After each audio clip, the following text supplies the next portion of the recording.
This video is brought to you in collaboration with wowhead.com. Hello everyone! During the time of Legion, we came across a rather interesting Dreadlord, High Commander Lothraxion, infused with the Holy Lights. This is the first time that we saw him, but the Nathrezim has been around for much longer than that. For thousands of years, he, according to his own words, was enslaved to the Burning Legion and fought for their cause. But in the light, redemption is possible, even for those that have committed genocide over and over and over again. Embraced by Zera, the Mother of Light, one of the first Naru to be forged during the Great Ordering of the Cosmos, and the leader of the Army of the Light, this Dreadlord was converted from fell into holy. Glory to the light!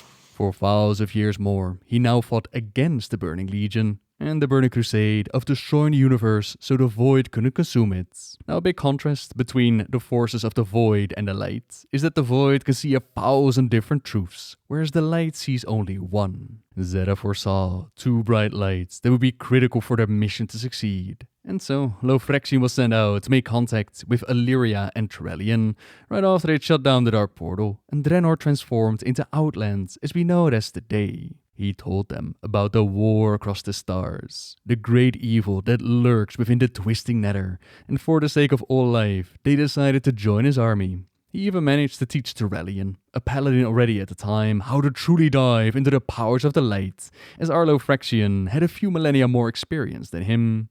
The human would eventually go through a presumed to be similar ritual as Lothraxion had with the Naru Zera. But the path of the light, it would not be the course for his beloved Illyria Windrunner. Instead, she embraced the shadow, despite Lothraxion advising her to stay away from it and its maddening whispers. Zera would not look kindly upon those that stray from the light, yet at the same time, he does inform her about the Locust Walker. This is a powerful master of the Void, while, as far as the Nathrezim knew, completely free of its grasp. The Burning Legion had lost countless lives trying to capture him. Lothraxion was nearly gone as well, was it not for the Locust Walker making sure to slay him outside of the twisting nether, meaning that the Dreadlord would simply respawn instead of embracing his permadeath. The Locust Walker had seen that there was a unique destiny for the Nathrezim, and when ultimately Illyria met up with him, was trained in the ways of the Void, she too was told to have a unique destiny waiting for her. Those Void powers would go on to save the life of her beloved Trellian and close friend Lothraxion. But as expected, Zera was pretty pissed at the darkness that surrounded her. Lothraxion knelt before the whirling power of the Mother of Light. Hear my words. Lady Illyria Windrunner came back to save us, knowing that she would not be accepted here. Courage, honor, selflessness. These virtues still reside in her heart.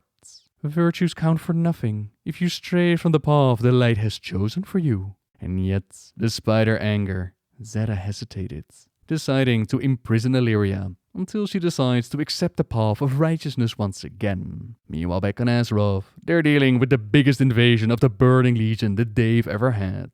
Lothraxion is sent out to aid them, but somehow gets captured along the way by his fellow Dreadlord Balnazar. He and the Legion are working very hard on setting up portals to their demon world of Nishkara. Plans that don't go unnoticed.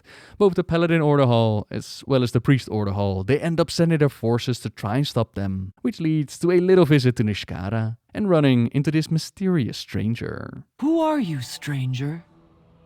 You are not of the Legion. We fight for the same side, warriors of light. Thank you for freeing me.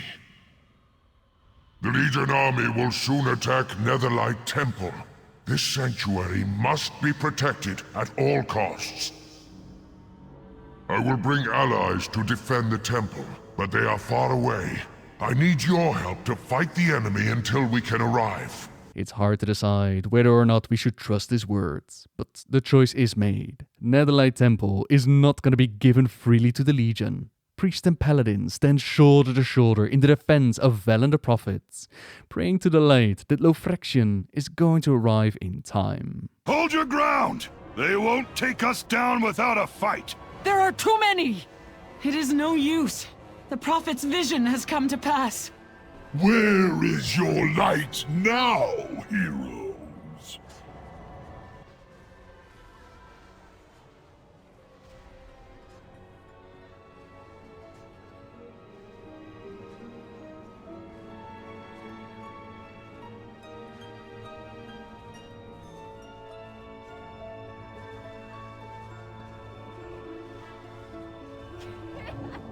allies. Do not despair. It is I, Lothraxion, High Commander of the Grand Army of the Light. On order of High Exarch Turalion, we came as fast as we could. I am sending reinforcements down to join you. Heroes, rally beneath the light. Balnazar, prepare to meet your end. No, I will never be defeated!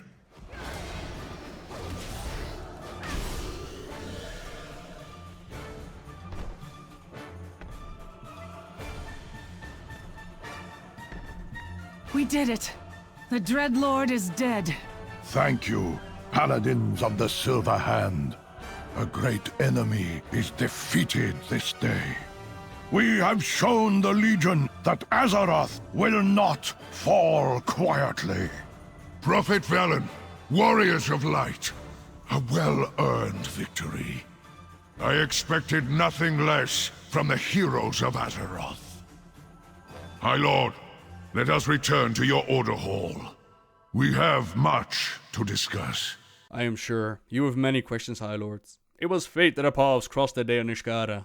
I serve High Exarch Turalion and Lady Illyria Windrunner. When the Legion turned its armies toward Azeroth, I was sent here to help protect it. How I got to Nishkara, that's a tale for another time, but had it not been for you, I would still be Balnazar's prisoner. Now I can fulfill my original mission. Let me fight for you. Together, we will drive back the Burning Legion. The light is everywhere.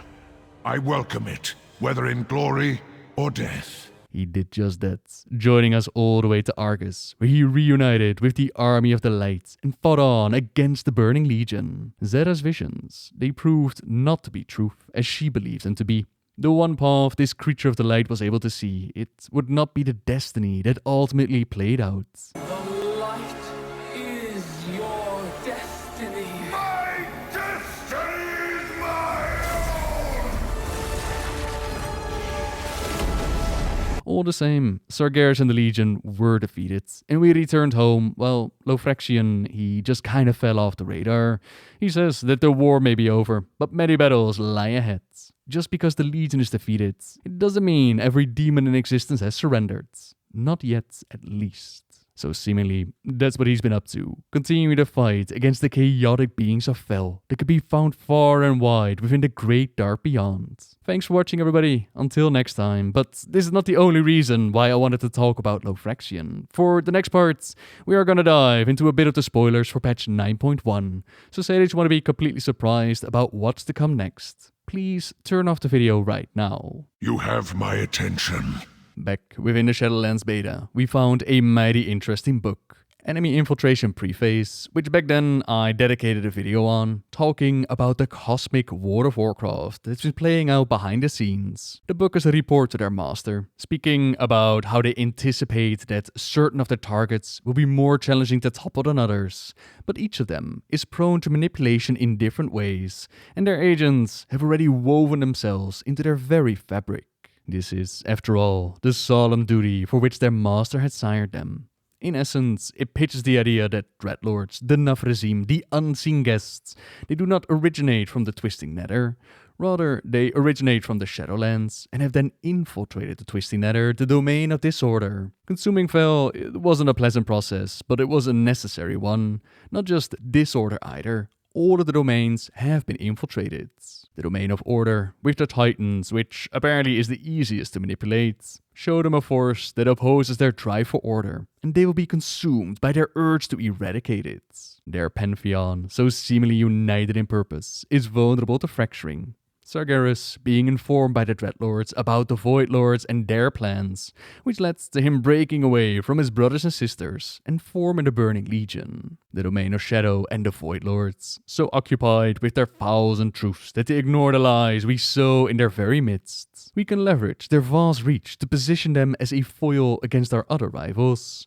We must remain wary though, since they're observant of multiple outcomes. It is conceivable they could anticipate our coming. I still find it a really cool idea to have Xal'atath be the original Dreadlord that infiltrated the domain of Shadow.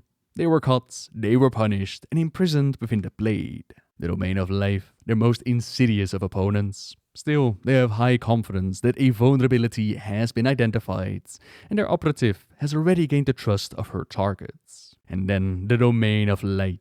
Similar to the Titans, the Naru and their keepers are singular in purpose. Their adherence to a linear path is an obvious shortcoming. They savor nothing more than being proved right. So if they believe they've converted one of us to their precious light, they will trust that agent implicitly. The recently added content for the 9.1 PTR, it confirms what we thought was going on back then. Dreadlords are originally sired by Sire the Nathrezim, and then sent out to infiltrate the other cosmic domains. We also got some awesome new models, which I imagine is what Dreadlords without Fel infusion look like. We even got female Dreadlords now, which is great considering their agent in the domain of life. But then, what about Lothraxion? Has he genuinely been turned by the lights, or has he been playing for Team Death all along? Death to the Legion! Let's take a step back and actually observe what he's responsible for, at least the parts of the story that we know. He has helped fight the Legion many different times. He has helped us in Argus, he has helped us defeat Sargeras, even kill Balnazar, but in the grand scheme of things, that might have just been to convince the Light that he's truly an ally. The defeat of the Burning Legion, Sargeras losing a few demons here and there, it doesn't really matter. We are actually working for the schemes of the Domain of Death. Zera, a prime Naru, ended up in itty-bitty little pieces because of Illidan's storm rage. She had foreseen a destiny for him, one that she was certain would bring about the defeat of the Legion and salvation for all. He was there, thanks to the efforts of many, including Lothraxion. And yet, it was Illidan himself that refused that destiny. Zera worked really hard on getting him there, out of something that she had seen, that she was certain about. Where the shadows see 1,000 possible truths, the light they see only one. But the thing that she had seen was proven to be wrong. Did you not see this fate, prophet? Fate? Illidan didn't need to become this child of light for us to defeat Sargeras, so what is up with his vision? Was she simply wrong, or did someone, Lothraxion perhaps, manipulate her? It's not impossible for the Naru or the light to be blinded from the truth. Just look back at the quests that were given. We ventured into Illidan's past, and we saw what his life was like, but it wasn't the accurate version. There were some minor changes here and there, just to make him look a little bit better. I kinda assumed that this was just a story presented to us from Illidan's point of view, or maybe that the Naru was making the demon hunter look better than he actually was. But what if she just believed this to be the actual Illidan? Removing such a prime Naru like Zera from the playing field, while also defeating the Legion and have the domain of order occupied with Sargeras. It's quite a masterful play, if all of that was indeed orchestrated by Lothraxion. And then those two that he recruited into the army of the light, Illyria and Trellian. They returned home, but they were different than they once were, especially Illyria. She had become infused with the Void, a path that Lothraxion kinda helped her on. Remember how he was the one that informed her about the existence of the Locust Walker? Now she constantly hears the maddening whispers. Great power that comes with a terrible price, and a special destiny that awaits. Not just Illyria, but more elves have now embraced the path of the Void, hanging out at Telogris Rifts. That's a lot of whispering going on. What part could they and the Locust Walker play in the future? For Trellian, he still wields the light, but it doesn't mean that he's keeping his hands clean. In the novel Shadows Rising, we can see just how far these two are willing and capable to go. On the quest of hunting down Sylvanas, they're in need of information, but the Horde party that they found is not willing to give it. No matter though, they have their own ways of extracting information. The Void invaded the Orc's mind easily, readily, commanded by Illyria's experienced hands, guided by her knowledge of its capabilities. The Old Ones could use the smallest thoughts to drive a person mad, to wrench any information they wanted from an unwilling, tormented subject. Gauzes, the orc, clutched her sides of her head, gasping, her eyes snapping open, suddenly glowing with eerie light. "Hold her," Illyria whispered. Trellian did as he asked, reaching out with one gloved hand. Golden cuffs, glittering with the light, wrapped tightly around the orc's wrists and ankles, chains bursting forth and securing her to the earth. The world fell away, leaving Illyria within the orc's mind.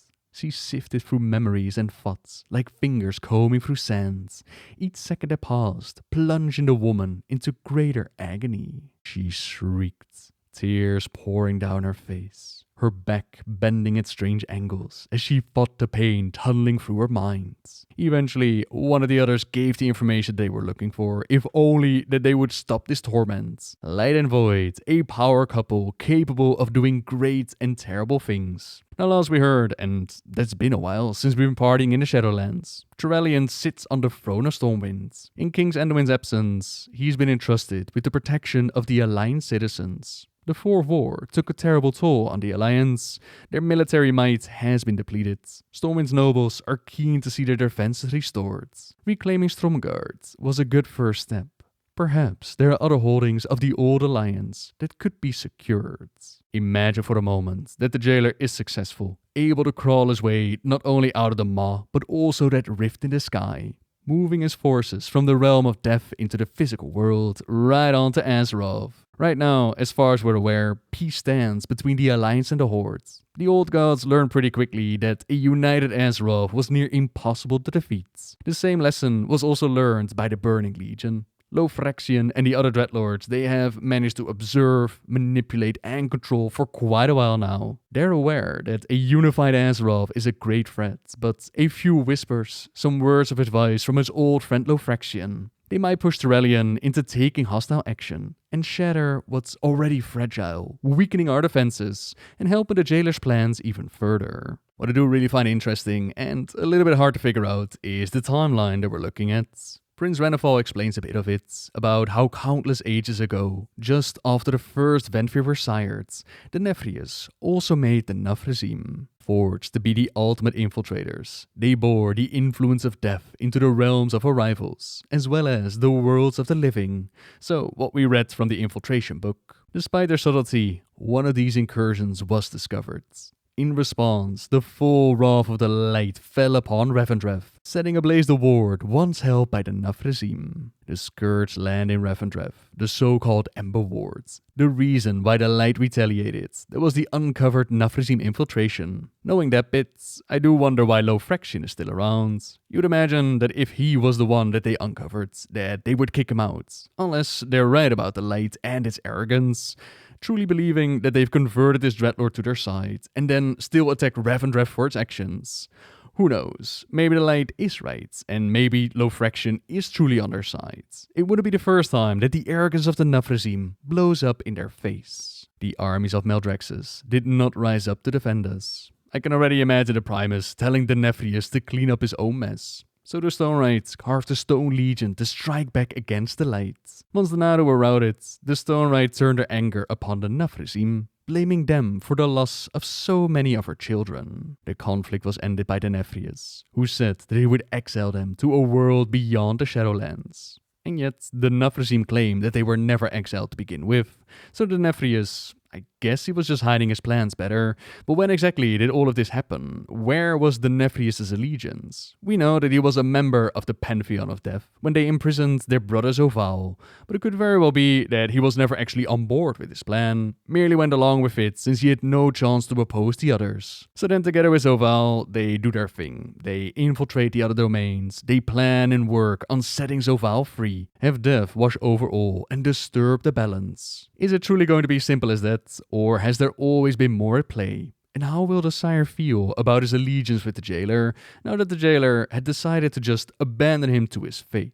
Curious little threats that are being built up, and I really hope that they're going to deliver. For now, you're up to speed on the story of the Holy Nathrezim, the story of Lothraxion, and the development with the Nathrezim in the Shadowlands. I can't wait to see more of it, and I really hope you enjoyed the video. By all means, let me know what you think is going on in the comments down below. Say that you want more details on all the things that I talked about today. Read it in your own time, then check out the Relayed Wild article in the description down below. And with that, until next time, see ya!